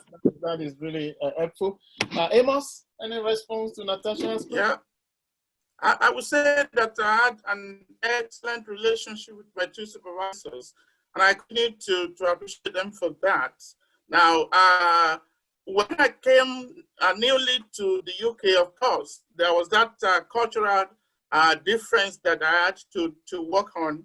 I remember when we had the first meeting, and they said, "Oh, please call us by our first names." And if you know where I am from, you don't call an older person or a more experienced professional colleague by their first name. So I struggled a little bit for a few weeks. I remember whenever I sent them an email, I would say, "Sir, sir, sir." And to this day, one of my supervisors will always tease me with that when you first came and you were saying, "Sir, sir, thank you, sir," and all of that. So I had a very, very cordial relationship with the two of them. Incidentally, one of them belongs to the same faith as I am, Christianity. And so there were even instances that he invited me and my family to his place. So we knew each other very well, and we spoke not only on the levels of the formality of the PhD. And one thing I would also be grateful to them for was that they were very interested in my personal well-being. So I told you that I did not have funding for the last year of my PhD, but the two supervisors were so happy to write me very strong letters of support whenever I was applying for small amounts of money from organizations. And so I wouldn't say I had any problem relating with my supervisor. They were different in the sense that one of them, if you gave him a piece of work, like when I was writing my thesis, if you gave him a piece of work to look at, let's say a chapter or two, in fact, you might be surprised that within 2 or 3 days, he will get back to you, and you will know that he actually went through the work and suggested the changes. The other one would take a little bit more, maybe a week or two, but the two of them together, they worked very, very nicely. In terms of my own students, what I tend to do when a student wants to work with me is to let them know the way I work. For example, I've told you I love excellent writing and I don't like bad writing.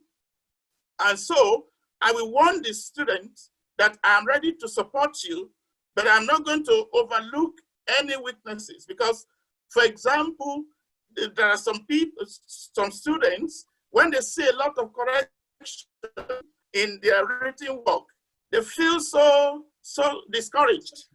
And I always tell them that it is to make you better. So it is not to tell you that you don't know how to write or how to do science. It is to make sure that you inculcate all the skills that you need, so that when you become independent, you'll be able to thrive well. So letting students know your expectations and how you can, they can manage that is very important. And I also think that having interest in the students' well-being is so key to me, it's very paramount to me. I go out of my way to make sure that my students are happy, even helping them with things that I don't necessarily have to do. But that one depends on your own understanding of life. And so these are the things I do to help my students. So let them know your expectations up front. Yeah, thank you very much for those very insightful comments. And I think, it's interesting we're having this conversation in the African Scholars Forum.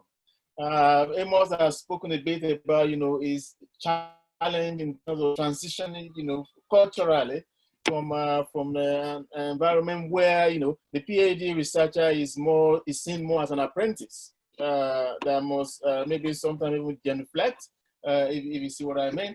But I think, the PhD researcher is an apprentice, but it's more than that. It's also a colleague, because this is a researcher in training. And I think it's also about supervisors understanding that, you are building a relationship over time that will be valuable even for yourself, or maybe not even valuable in terms of what you get in return, but the satisfaction that you have had another, researcher along the way, along the path of their development. I think, it should be a great motivation and satisfaction enough.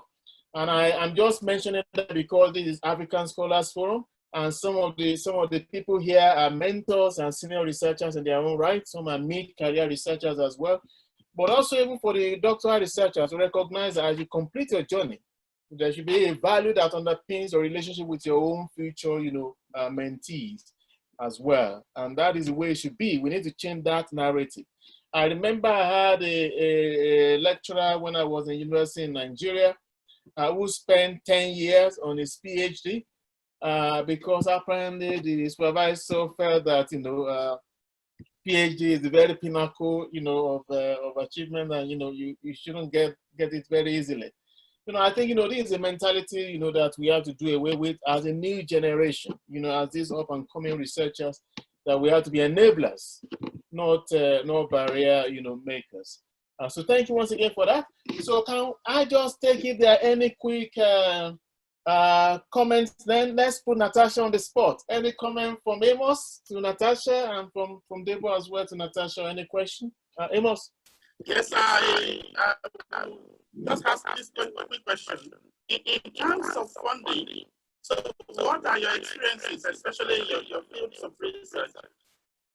Do you think that when students have funding, they tend to be more committed to their PhD and to writing their thesis on time, as opposed to when they are self-funded, or it's the other way around? And so is it a blessing or a curse to be funded when you are undertaking your PhD? Wow, that is a really tricky question. I can only answer this from my own perspective. I was fully funded for my own study.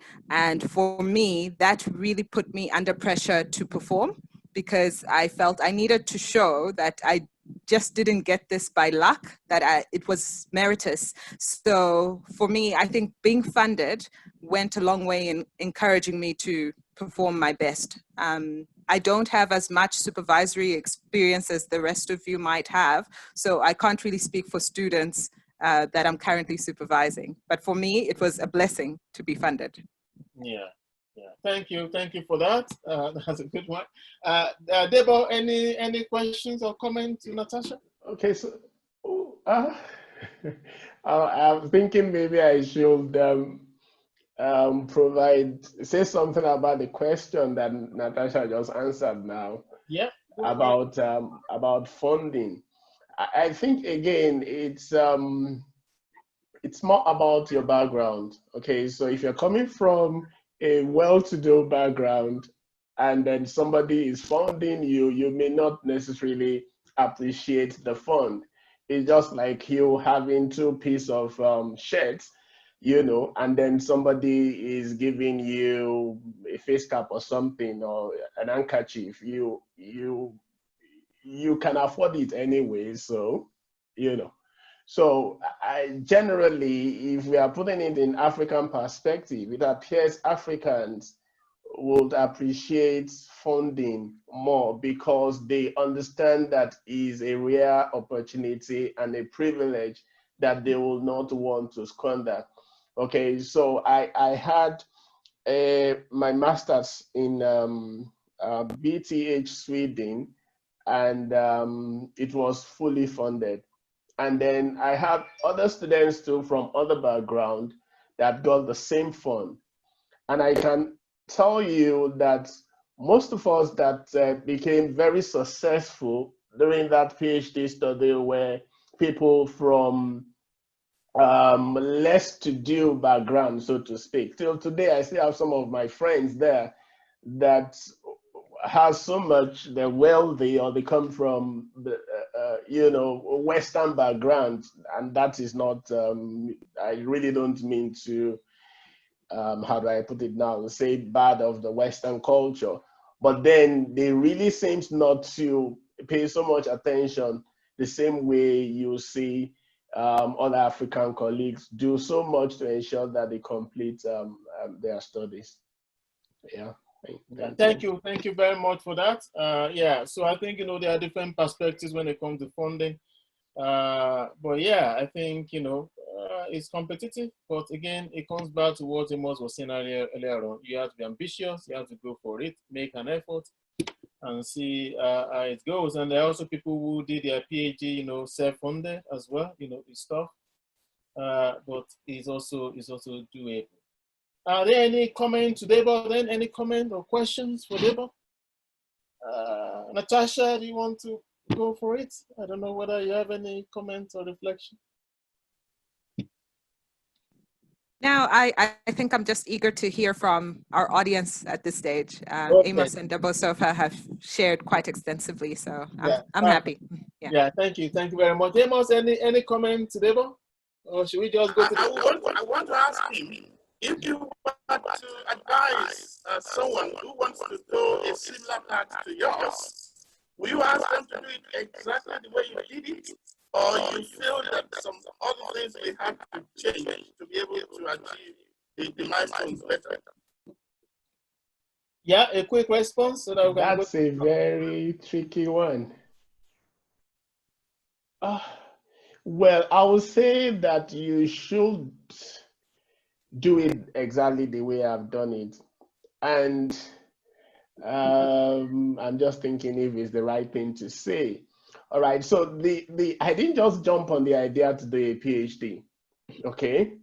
So something happened sometime in 2011, is it 2011 or 2010, when one of the banks was, CBN took over one of the banks, and it was just in the Friday evening, we're at work, and then suddenly... Sorry, can I just stop you there? Can you just be a bit more clear about CBN? Because there are many, half of the participants here are not Nigerians. Oh, okay, sorry, in Nigeria. So that's the Central Bank of Nigeria took over this bank that I worked for then. And it just dawned on me that I'm not going to have anything to do the following day. It's possible, I could have just lost my job that day. And then again, I looked around, understanding my purpose. It came to a time I couldn't really see anyone that could fit that picture of a role model, not even the MD of my organization, so that seems to be the driving force. So I looked at what I felt I have passion to do. I have, how can I put it now, courage to do. And then I looked around without finding anyone as a role model. And then I looked into academics and research. I could see people I want to model my life around. Yeah. And then that was really the motivating factor. So it's not, it's not something that started 3 years. It's something that started a long time ago, maybe like 6 years or even 4 years before the actual PhD. Okay, yeah. So my story is peculiar, is different in a way. But if you're going to ask me, I think the triangular model that I gave earlier on, purpose, people, and preparedness, will work for anyone, irrespective. Understanding your purpose, dwelling on that purpose, looking for people that will help you. And while you are doing that, you are prepared, to achieve your goal. Self-discipline, creativity, resilience, planning, and all that. Yeah. Okay. Thank you very much. Thank you very much for that response. Now, I know our time is gone, but it's been very productively spent. But over now to the floor. If you have any questions, let's try to keep it to the topic of today. I know people have a lot of things they want to talk about. Like I've said, I'll show you, We have, future, webinars planned. At least this particular series is a monthly series, and we have a lot of other things in between where we're going to be tackling, these important topics. So let's stay on the topic of today. You can type in your questions in the chat, but if you also feel, you want to speak directly, but you have to keep it within 60 seconds, okay? If you want to speak directly, you can unmute yourself or indicate by giving a thumbs up, and then we will ask you to speak. Okay, so this is where I'll need you, Mina and Tracy, please. You can keep monitoring those comments for us, and William as well. Yvette, as a comment, you can unmute yourself, and if you want to let us see your face, that would be good as well. Yvette Roberts.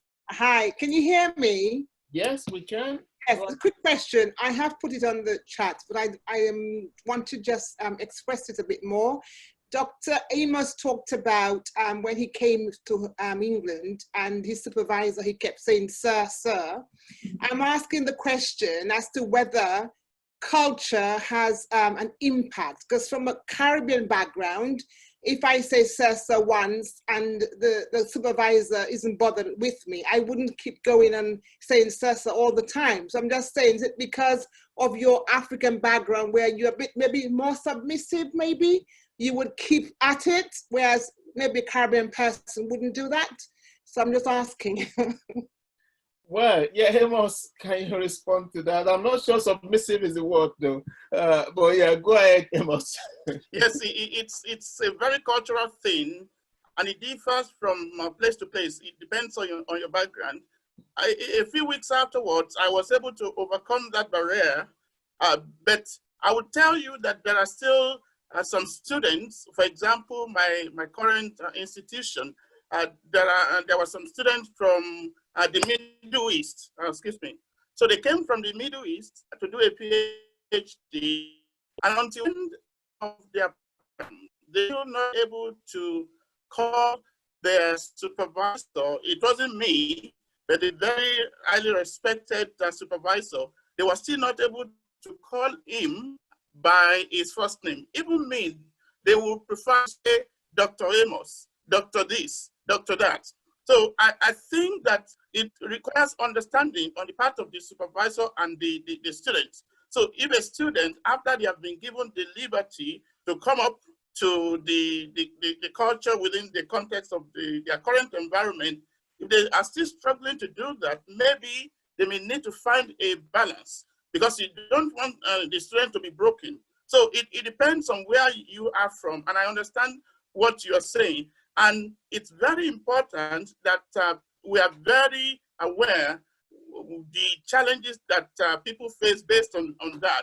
And these are some of the things that we're encouraging even our white colleagues to understand, that the way they interpret some cues, they might not be very, very correct. For example, there are students from places where when they are speaking with a colleague or a experienced professional colleague, they will be looking down. And the typical interpretation of that here would be that they are not confident. Whereas it may not be about confidence, it may be entirely about culture. So what I need to say to people is, when you come to a different culture to undertake a PhD, for example, now look at what the culture presents to you, except you think that it's really antithetical to your faith or something like that. But in terms of being allowed to call your supervisors by their first names, if they give you the opportunity, then you don't see anything wrong in that. But at the same time, I can't ask somebody who is undertaking a PhD in Nigeria to do the same thing. So it's different, and you have to understand where you are working. Yeah. Yeah, thank you for that. I was going to say that I don't recall my PhD researcher, Tracy, who is here, ever calling me a sir. But perhaps maybe in our first couple of weeks, she was addressing me as Dr. Colade in the email, not when she came. So these things, are quite maybe nuanced. They are no straight. But I think it's what is important is to be, culturally aware, and to see that these things are there. Okay, so there is Arit who has a comment, and then there is also Amina who I will also call afterwards. So make it short, please, 60 seconds. Arit, Yeah, that's okay. go yourself and show your face if you feel like this. Yes. Yeah, I have unmuted myself. I'm just okay. I think I should click share, right? Yeah. No. If you Start want to video. Yeah, you can start video if you want. Yes, go ahead. Okay. So hi everyone, I'm Arit.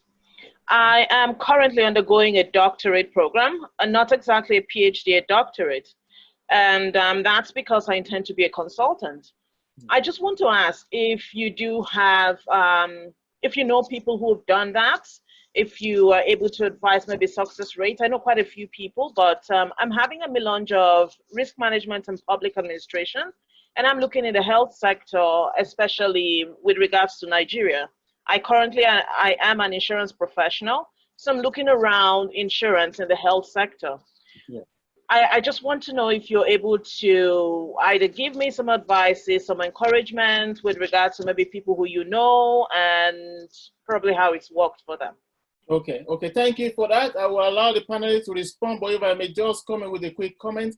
I think what we've also done in the African Scholars Forum is to put together a team or a collection of mentors that are not just in the academia. So we also have mentors who have done their PhD and who are working outside academia. I can't see any of them on this webinar today. For example, we have one of our mentors who has worked with the United Nations Environment Program for about 10 years. So I think if you just keep an eye out on our future session, we have a session that is dedicated to this, about looking beyond academia. But also you might just want to sign up on the website or any of sign up to the ASF platform on any of our websites or platforms. But a very quick one, anybody want to respond to that? Yes, I don't know whether we should start with Deba, being somebody who has been in the industry before and then coming to academia. Quickly, so that we can take the next question as well. Yeah, I think the only what can I call it now, difference in the PhD and the doctoral component you spoke about might just be the research component, right? But then ideally, I think they're essentially the same. And then asking about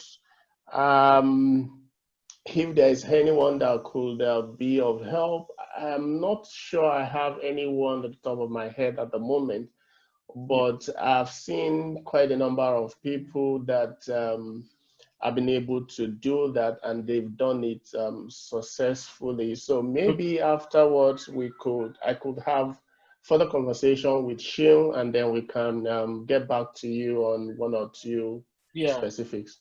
Yeah, absolutely. Tracy, if you can please pick this up with Arit, because like I said, we have some people, and we are still getting more mentors on the ASF platform. So that could be something that could be useful. If not now, we can find somebody somewhere down the line. Okay, Amina, please go for it. Unmute yourself. Amina is a PhD researcher in the Montfort University. Yeah, go on. Yeah, my question is a quick one to the panel, and so I've just gone into my second year, and one of the things that I've come to realize very quickly in academia is things are very, very strict. So as professors and academics that work, say for instance in the UK, from an African background, it's kind of like follows on from the question about how we call people and culture and things like that. One of the things here is the way we study back home. I'm from Zambia, by the way, as well, like Dr. Natasha. How we study back home is very different from how we study here. And in terms of the focus and the strictness of the work that you put in, like I think it was Amos that mentioned that you are very, very strict in terms of the production of the work. In this country, we talk about neurodiversity and students with issues. What can you comment a bit on how you support your students, your PhD students, who may have issues like that? Okay, thank you very much, Amina. Thank you. You're going to see a lot of Amina on our Twitter and LinkedIn pages. By the way, she's the person in charge of that, and it's great. With that, you see a lot of our posts on our personal page as well. Amos, please. Yes. In short, I am able to support my students from such backgrounds because I had studied there before, and I know the challenges, and that's in a sense how I'm able to even better support such students than my colleagues who don't really have any experiential knowledge of those challenges. So what I tend to do, when I say I'm very, very strict, I am strict with much of compassion. So when I say I'm very, very strict, what I say is that I am happy to spend time on your written work and give you loads of feedback that you can go away and work on and bring that back to me.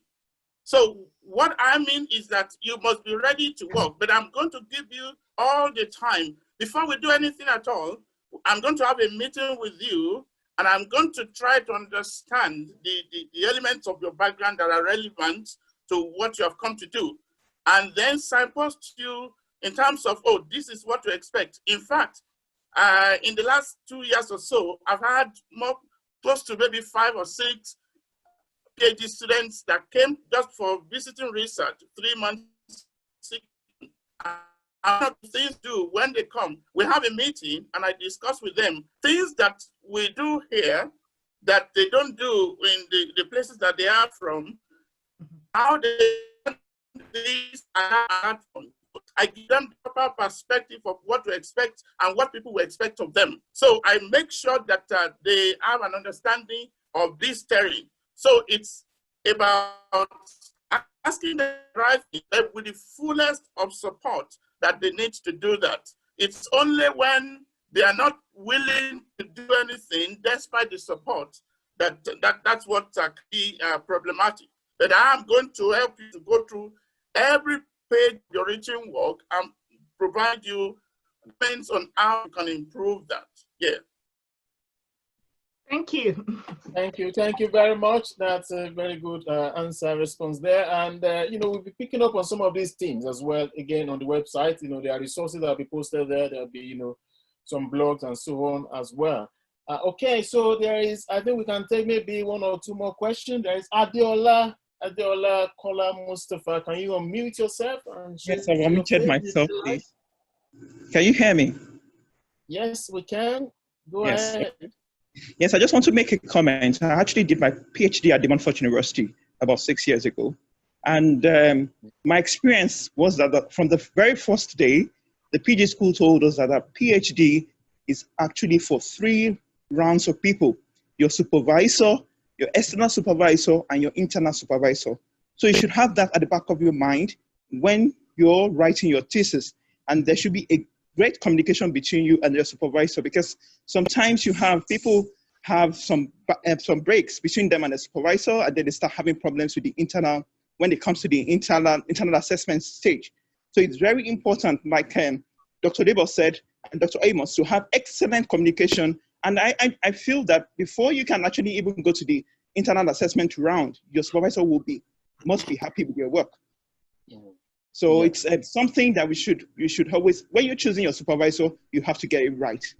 It has to be something that can resonate with your topic, and then you have to give it all your best. I did a self-funded program. It was tough, and that's why I made a comment in the box that sometimes the self-funded students actually have more drive, because they know they have to finish on time, because they don't want to pay more fees, and then they also are faced with distractions of having to look for money to pay their fees and upkeep.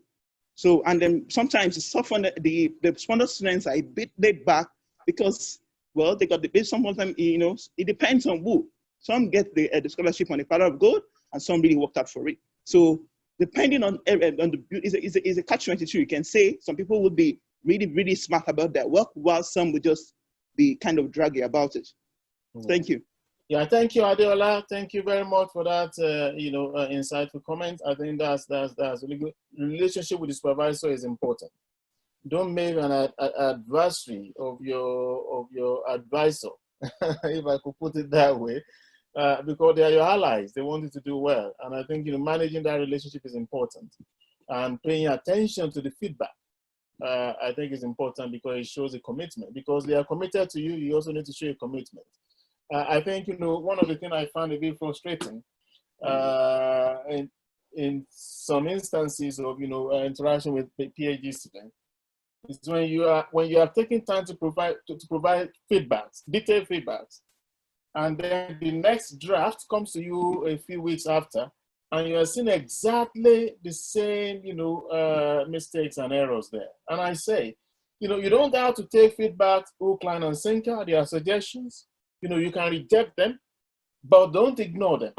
Okay, if you are going to reject them, you need to give detailed reasons and explanation as to why you feel this is the direction you want to go. Not just ignore them because they are committed to you. That is why they have looked at your draft and provided the feedback. So I think all of those little bits are very important in terms of managing relationship and ensuring that your supervisors work for you, because they want to be your ally, they want to support you, but there needs to be commitment on both sides. Okay, we don't want to we go here at the African Scholars Forum with African time, and African time means you finish right on time. Okay, I think some people have a different view of African time here. African time is precise. We're finishing at 6 o'clock, and this is exactly what it is here. And that is how it's going to be, going forward as well. I can see there are a few comments, out there. Tracy, please take note of some of these comments. We will feed back to our panelists, and then maybe they can give a line or two. We can post this as a blog on our website. But we really don't want to go beyond the time because we are following the new African time on this platform. So can I just use this opportunity once again to thank our esteemed panelists, Dr. Amos Fatokun, Senior Lecturer in Pharmacology from Liverpool, John Moore University. Thank you for your excellent presentation. We'll be putting up, your slides and any other resources that we discussed on the website. And Dr. Natasha Mueller, brilliant, fantastic, precise, to the point presentation. And like I said before, Natasha also has an audio presentation that is about 20-something minutes, quite detailed, that we're going to post on the website, soon, within the next couple of days, if not today. And once again, thank you, Dr. Debo Woshene, for your commitment and for excellent contribution and the unique perspective that you brought to bear as somebody who, carried out their PhD while working at that quite high level of commitment. And I thank you all the participants, and all our mentors who are here. I can see a few of them. Dr. Abiodun Ogbetokun was here earlier. I saw him. And one of our colleagues also here from the Montfort University, Regina Frank. I can see you there. And a few others. Sorry, I can't really mention each and every name.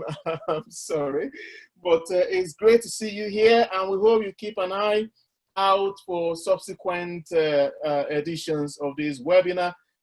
We plan tentatively to run this every last Friday of the month. So the next one should be on 28th of August. We're going to be coming to you with details on this. But like I said, please, Tracy, can you put this up for the last time on the screen?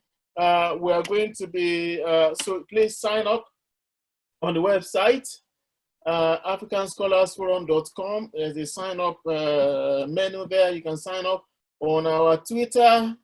Please join our Twitter because we'll be announcing this event also on our Twitter and on LinkedIn and other social media platforms. So once again, thank you everyone, and I hope you enjoy the rest of the weekend. You can take off the screen, Tracy. You can, if people want to unmute themselves for 1 minute, I will hold this for 1 minute. If you want to unmute yourself and just say bye, that is good. Bye. Oh, we want to show you. Bye. Bye, Bye. everyone. Bye, everyone. Have a good weekend. Bye. Have a good weekend. Bye, everybody. Bye, everybody. Bye. Bye, everyone. Thank you, everybody, for this insightful webinar. Thank you very much. Bye. Have a good week. Bye, everyone. Bye. Yeah.